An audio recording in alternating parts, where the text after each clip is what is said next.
Ко празнуваме денес Великден, празникот на Христовото воскресение, а асоциацијата за Великден за многумина е фарбањето на јајца, кршењето со нив, празничните неделни ручици и многу други работи кои одат заедно во овој великденски фолклор. Оваа година многу од овие нешта ќе ги нема поради карантинот, но вистинското значење на Великден не може да биде заразено, не може да биде ставено во карантин. Тоа е со она значење што Великден или воскресението на Христос го има како пристаниште на сигурноста во овој несигурен свет. Воскресението на Христос е како еден стабилен остров на верата кој обстојува среде овој широк океан на несигурност, на страф, на апатија и многу други нешта кои го попалуваат светот во кој живееме и го туркат во очај. И мислам дека очајот не бил поприсутен никогаш порано во човечката историја како што е присутен денес. Според податокот на Светската здравствена организација, на секои 40 секунди минатата година некој извршил самоубиство. Проценките се дека оваа година ќе се зголеми многу, тој број и се очекува на секои 10 секунди некој да го направи тоа. Се од кај доаѓа таа масовна поплава на депресија во светот? Се повеќе луѓе не може да најдат воопшто предизвик во животот. И зошто е така? Зошто не наоѓаат причина да живеат? Многумина и си го постават прашањето, па зошто воопшто да бидам одговорен, зошто се трудам, зошто да правам нешто кога никој не ме прашал дали сакам да бидам роден. Многумина се чувствуваат како буквално да се зафрлени во оваа безсмислена за нив и заборавена планета без никој да ги праша дали ти воопшто сакале да бидат овде. Мнозина сметаат дека причината за ваквата апатија е во релативизирањето на стандардите во ова модерно или постмодерно време, зашто денес навистина нема ни апсолути, нема лошо, нема добро, нема црно, нема бело. Лошото е добро, а доброто е старомодно. И нема конечни одговори на многу прашања. Нема вечни вистини, нема постојана сигурност. Се нешто како да е пробно, се како да е експериментално и на крајот се сведува на хемија. Ако некој се однесува несоодветно, проблемот е во неговите жлести. Тие не функционираат правилно. Се бара причината за разните однесувања во гените. Некои причината за проблемите ги бараат во они пониски еволутивни форми на живот кои сме ги надминале, но кои сепак оставиле трага во нас. И така резултатот од ваквиот начин на размислување е продукција на генерации кои се фрлени во водовртежот на животот и пливаат без котва, без стандарди, без цел и без никаква смисла во животот. А сето тоа пак не запирали во води да тонеме како човештво во неморал, во криминал, во уништување и секако во очај. И во овој контекст би сакал да се навратиме на нешто што еден стар човек кој бил окован во синџери, го напишал на еден млад човек кој бил натоварен со врската да се грижи за една млада црква која била основана во еден непријателски град, каде што расположението на луѓето и не било многу поинакво од она што го гледаме денес. Се работи за второто послание на апостол Павле до Тимотеј, неговиот духовен син, и текст кој е запишан во втората глава на тоа послание, во 3 до 8 стих. Ова не е текст кој така класично се разгледува за Великден, но сметам дека содржи надлабок великденска порака. И во овој текст апостолот пишува вака. Поднесувај ги со мене страдањата како добар воин на Христос Исус. Никој кој е во војна служба не се плетка во работите од секојдневието, за да му угоди на оној кој го повикал да биде војник. Исто така, ако некој се надпреварува, не добива венец ако не се надпреварува според правилата. А земјоделецот кој се труди, треба прв да вкуси од плодовите. Разбери што зборувам, а Господ ќе ти даде разбирање за се. Помни го Исус Христос, кој воскресна од мртвите. Тоа е текстот. Времето во кое го пишува Павле ова писмо е мрачно за него. Тој е во затвор, затворен е за втор пат, само што сега не е во домашен притвор како првиот пат, сега тоа е фрлен во една мрачна, запуштена, влажна дупка и како што пишува во ова послание, се чувствува како напуштен, зашто сите негови пријатели му го свртеле грбот. Ми останала само една мала шепа на лојални, верни следбеници.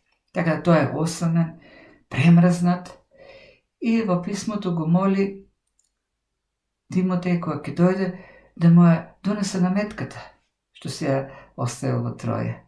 Значи знае дека му останава многу малку време на ова земја и во ова второ послание тој го пишува тоа. Знае дека наближува моментот кога ќе биде екзекутиран.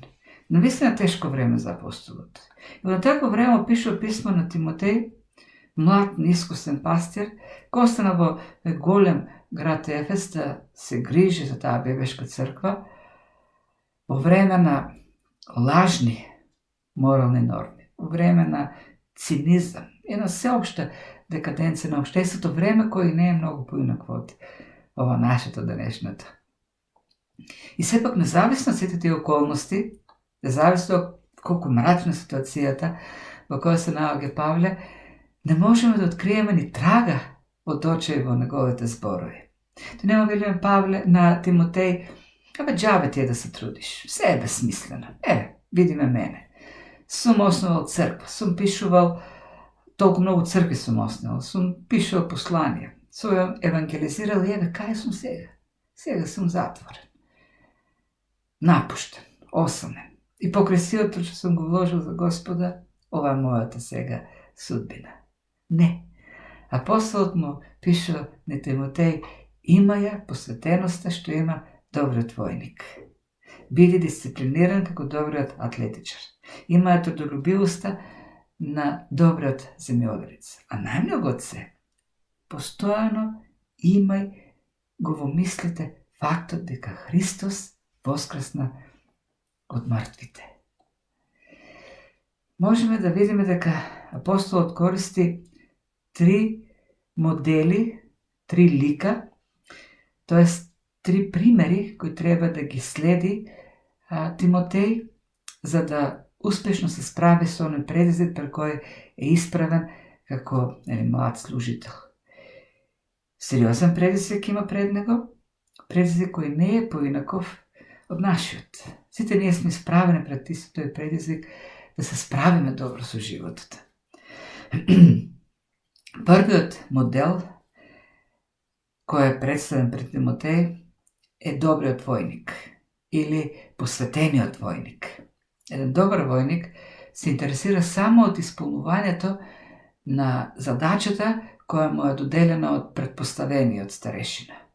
И тој чекори напред кон таа задача, чекори со сигурен чекор, со кренати рамења, со поглед насочен напред, и така тој демонстрира целосна посветеност, зашто таа посветеност, таа решителност е неопходна за тој да може да ги издржи сите страдања, сите тешкоти кои се пред него и така да победи. Второ вели апостол Павле, следи дисциплинираноста на атлетичарот, на спортистот. Тој е дисциплиниран на тренингот и ги следи правилата на теренот, на надпреварот. Без тие работи тој не победува. И трето, вели, има ја трудолюбивоста на земјоделецот, зашто тој знае дека ништо нема да пожнее ако не изора нивота, ако не посее семе, ако не копа, ако не полива, ако не вложи труд. Задачата на Тимотеј е тешка, опасна, одговорна, таков е и животот, и затоа е потребно војничка посветеност, спортска дисциплинираност и земјоделска трудолюбивост. Во секој од овие три услови, апостол Павле акцентира еден модел, една вистина, едно правило. Нема победа без напор. Нема круна без крст. Нема печалба без болка. Војникот кој не е посветен на задачата нема да добие награда. Или уште полошо може да биде и казнат. Атлетичарот кој не тренирал добро, кој не ги следи потоа правилата на надпреварот, нема да добие медал. А пак мрзеливиот земјоделец ништо нема да пожне од својата нива. И на фонот пак, на сите овие три модели за поведение, апостол Павле поставува еден основен предуслов. Тој како е поставен како неопходен да бидат исполнети сите оние три други. Помнењето на Христос воскреснатиот. И се овдека Павле не вели помни го Исус и точка, туку помни го Исус кој воскресна од мртвите. Кој е фалшливото учење денес? Па луѓето велат помни го Исус Христос. Тој беше добар учител. Тој даде една добра етичка проповед. Тој не даде добар пример како да живееме. Помнете го тоа и бидете како него.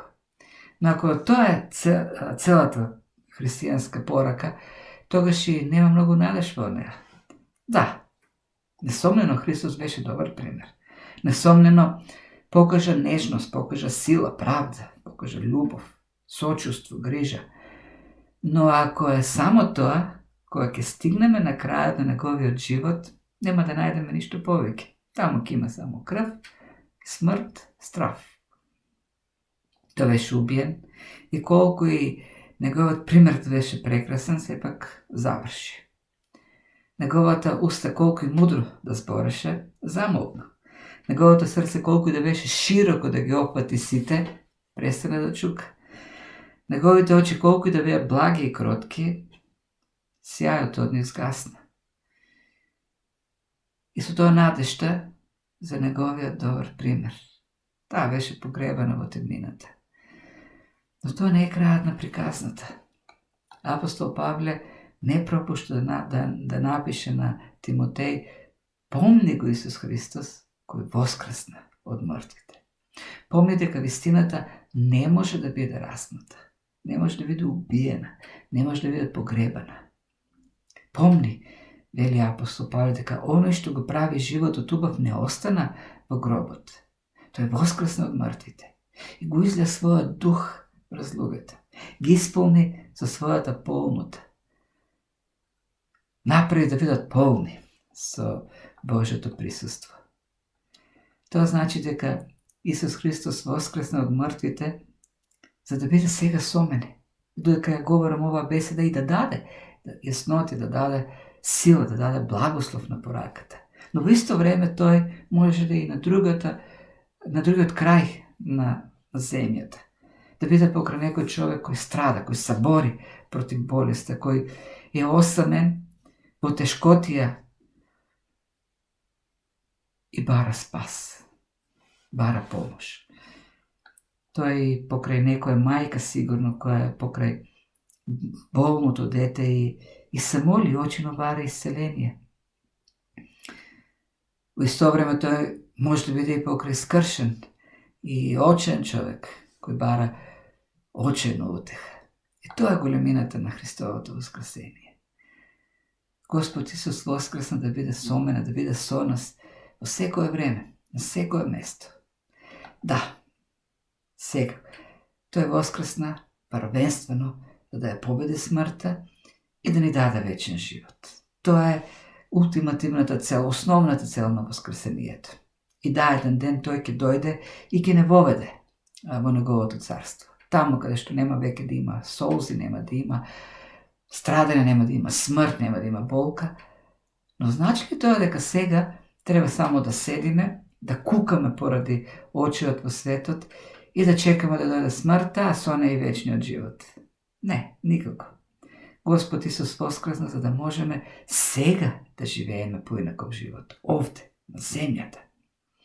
Додека дојде вечното царство, да помниме дека тој воскресна за да биде во нас извор на жива вода. Вода од која ќе можеме да пиеме секогаш и никогаш да не пресушат нашите души, како што и вети на Самарјанката на изворот. Она што е запишено во Евангелието според Јован 4 глава, од 7 до 30 стих. Ако нитете се исполнети со тешкоти и темнина, помни, имај го постојано во мислите фактот дека Исус Христос воскресна од мртвите. Може би се чувствуваш понижен, може си посрамен, може да бидеш победен. Да, и тој беше понижен на крстот. Умре со срамна смрт, но воскресна. Воскресна за да го исполни твоето срце со неговата храброст. Помни дека тој воскресна од мртвите за да ни помага. Да ми помага мене, да помага тебе во твоите потреби, во нашите потреби, колку да се тие мали или големи. Во секој време, каде да сме, во секој место. И нема поголем извор на сигурност во овој несигурен свет од вистината дека Христос воскресна. И тоа е пораката на празниот гроб. Зато и апостол Павле му пишува на младиот пастир Тимотеј, а над се друго, помни го Исус Христос, кој воскресна од мртвите. Воскресна за да имаме живот исполнет, изобилен, осмислен и задоволен. Да те води низ победи и во благослови. Со Христос можеме да имаме мотивираност на посветеност, на војничка посветеност. И не само мотивираност, туку и да бидеме навистина такви. Да бидеме мотивирани на дисциплинираност, каква што има атлетичарот, и да бидеме такви. Мотив за трудолюбивост како земјоделецот и да можеме да бидеме преку него трудолюбиви. Заедно со него, заедно со Христос, сигурно на крајот ќе стигнеме до онаа одобрување што лично нашиот небесен татко ќе ни го даде, кога ќе застанеме пред него и кога ќе ни рече: добро сторено, верен и добар војнику. Добро изврши својата служба. Заедно со воскреснатиот Христос ќе стигнеме до онаа награда за успешно истрчаната трка, за напорните тренинзи, за секоја капка пот што ќе ја пролееме овдека. И на крајот, со сигурност, ќе пожнееме богата жетва вечно во Божјото царство за она трудолюбива работа што сме ја вршиле како добри и посветени земјоделци на оваа богата, голема Божја нива. Овој свет на загубена цел, загубена смисла, без вистинско задоволство, свет во темнина, во очи, во апатија, свет кој лута во празнотија, свет каков што е воскресението на Христос, единствено воскресението на Христос, нуди стабилно пристаниште. Пристаниште на сигурност, на надеж, пристаниште во кое можеме да се вкотвиме и да бидеме сигурни. Затоа, помни го најважниот, најголемиот факт во животот. Помни дека Исус Христос воскресна од мртвите, зашто тој навистина воскресна. Амин.